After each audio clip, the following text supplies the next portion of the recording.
Hamıya salam. Bugün biz musiqi ilə bağlı sorğuya çıxmışıq. Gəlin baxaq nə alınır, getdik.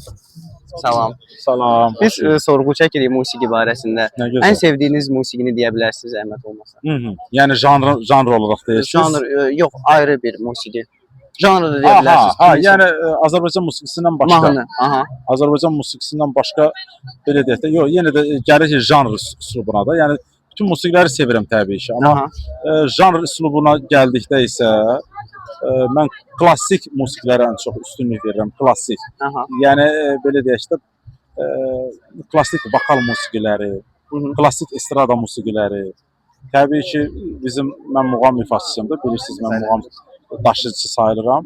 Muğam bizim hər birimizin genimizdir və muğam bütün dünya musiqilərinin təməlidir.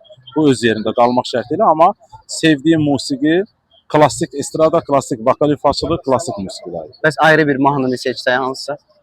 Ayrı bir mahnı dedikdə, misal üçün rock mu deyirsiniz, caz mı deyirsiniz? Elə muğam deyin. Muğam. Mahnı deyirsiniz, hansı mahnı? Ayrı mahnı.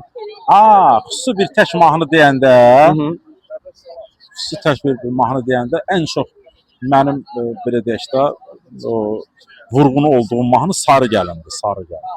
Hər zaman dinləyirəm o mahnını. Özüm də bazardan qədər çalışıram, mükəmməl oxuyum, amma hər kəsdə bir cürə alınır da, bir cürə şirin. Amma hər yaxşı ifaçıların ifasında Sarı Gəlini sevirəm dinləməyi. Oldu, çox sağ olun. Özüm sarı geyməyimə görə yox, ümumiyyətlə sevirəm bu mahnını. Oldu. Təşəkkür edirəm. Çox sağ olun.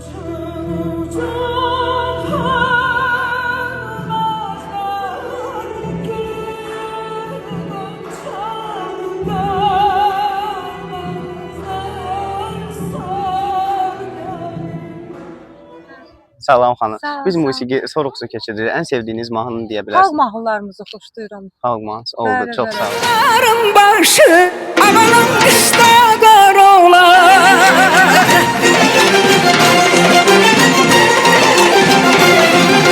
Dağların başı, amanın qışda qar olar.